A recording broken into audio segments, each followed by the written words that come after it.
అందరికీ నమస్కారం. నేను మీ మోహన్‌ని. మన 2 తెలుగు రాష్ట్రాల్లో శ్రీ యండమూరి వీరేంద్రనాథ్ గారంటే తెలియని వారంటూ ఉండరు. ఆయన ప్రముఖ రచయితే కాదు, ప్రముఖ చార్టర్డ్ అకౌంటెంట్ కూడా. ఇటీవల సీఏ కోర్స్ గురించి ఆయన ఒక అద్భుతమైన అనాలిసిస్ ఇవ్వటం జరిగింది. ఆ వీడియో మీకు ఇప్పుడు ప్రెజెంట్ చేయబోతున్నాను. అండ్ వీడియో చూసే ముందు ఎంపీసీ, బైపీసీ స్టూడెంట్స్ అంటే సైన్స్ స్టూడెంట్స్ అది సీబీఎస్ఈ బోర్డ్ కావచ్చు, స్టేట్ బోర్డ్ కావచ్చు, లేదా ఐసీఎస్ఈ సిలబస్ అయినా కావచ్చు, ఇంకేదైనా కరిక్యులమ్ కావచ్చు. సో, ఎంపీసీ, బైపీసీ స్టూడెంట్స్ అంటే సింపుల్‌గా చెప్పాలంటే సైన్స్ స్టూడెంట్స్. సో, సీఏకి లేదా సీఎంఏ లాంటి కోర్సెస్‌కి ఎలిజిబులా సార్ అంటే అబ్సల్యూట్‌లీ ఎలిజిబుల్ అండి. ఫర్ ఎగ్జాంపుల్ మాకు ఇయర్‌లీ ఒక 10,000 అడ్మిషన్స్ వస్తుంటే దాంట్లో 4,000-5,000 అడ్మిషన్స్ ఎంపీసీ, బైపీసీ నుంచి సీఏకి వచ్చేవాళ్ళుంటారు. అంటే they finish their intermediate in MPC or BiPC. MPC, BiPC complete చేసేసి ఆ తర్వాత సీఏ, సీఎంఏ లాంటి కోర్సెస్‌కి వస్తుంటారు. వాస్తవానికి సీఏ లేదా సీఎంఏ చేయాలి అంటే బెస్ట్ కాంబినేషన్ అంటే ఇంటర్‌లో ఎంఈసీ. సపోజ్ మనకేదన్నా ప్రాబ్లమ్ ఉంది. గుండె జబ్బుంది. లేదా టెస్ట్ చేయించుకోవాలి. హార్ట్ చెకప్‌కెళ్ళాలి. మనం ఎవరి దగ్గరికెళ్తాం? కార్డియాలజిస్ట్. అలానే సీఏ లేదా సీఎంఏ లాంటి కోర్సెస్‌కి స్పెషలైజేషన్ కోర్స్ ఒకటుంది. ఎంఈసీ. ఇదొక ఫౌండేషన్ లాంటిది. ఎంఈసీ చేసి సీఏ చేయటం లేదా సీఎంఏ చేయటం చాలా తెలివైన నిర్ణయం అండి. అది మాకు తెలియలేదు సార్. 10థ్ అయిపోగానే ఎంపీసీ, బైపీసీ జాయిన్ చేశాం అని అనుకునేవాళ్ళు చాలా మంది ఎంపీసీ, బైపీసీ కంప్లీట్ అయిపోగానే ఈ సీఏ లాంటి సీఎంఏ లాంటి కోర్సెస్‌కి వస్తున్నారు. సో, యండమూరి వీరనాథ్ గారు ఏం చెప్పారో విందామా? Thank you very much. Hi students and their parents. నా పేరు Yandamuri Veerendranath. I'm a chartered accountant by profession.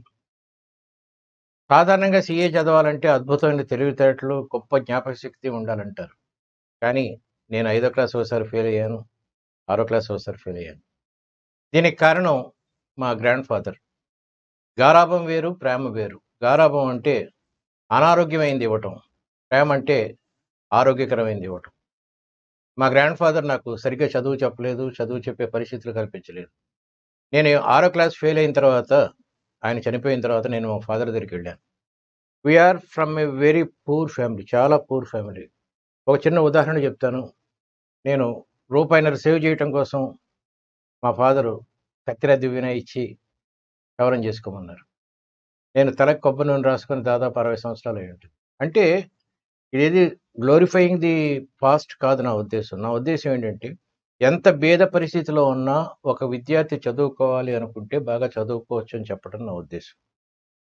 నేను మా ఫాదర్ దగ్గరికి వచ్చిన తర్వాత ఎక్కడ వెనక్కి తిరిగి చూసుకోలేదు. అన్ని క్లాసెస్ క్లాస్ ఫస్ట్, ఇంటర్మీడియట్‌లో కూడా కాలేజ్ ఫస్ట్. కానీ మాకు డబ్బు లేని పరిస్థితుల వల్ల నేను బీకామ్ చదవాల్సి వచ్చింది.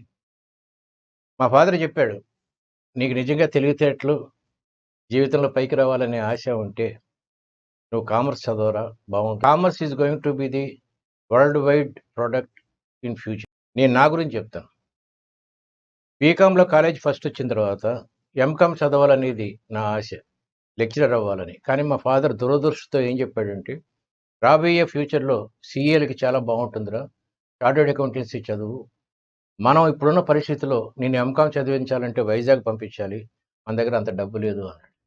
అప్పుడు నేను సీఏ చేశాను. సీఏ ఈజ్ 4 years కోర్స్, కానీ నాకు 3 yearsలో అయిపోయింది. ఒక 7వ క్లాస్ ఫెయిల్ అయిన కుర్రోడు 3 yearsలో సీఏ ఎట్లా కంప్లీట్ చేస్తాడంటే, అంకిత భావం ఉండాలి, చదువు మీదే దృష్టి ఉండాలి. ఇది ఫస్ట్ పాయింట్. మీ పిల్లల్ని ఎంఈసీ చదివించండి. ఎప్పుడైనా సరే స్ట్రేట్ రోడ్డు మీద వెళ్ళే చోట ట్రాఫిక్ ఎక్కువ ఉంటుంది, పక్క నుంచి వెళ్తే చాలా అద్భుతంగా ఉంటుంది నేచర్. అది నా principal. My son is a state ranker in 10th class and state ranker in intermediate. నేను టీచర్స్ అని 2 రకాలుగా ఉంటారు. చెప్పింది చేసేవాడు ఒకడు, ఊరికే నీతులు చెప్పేవాడు ఒకడు.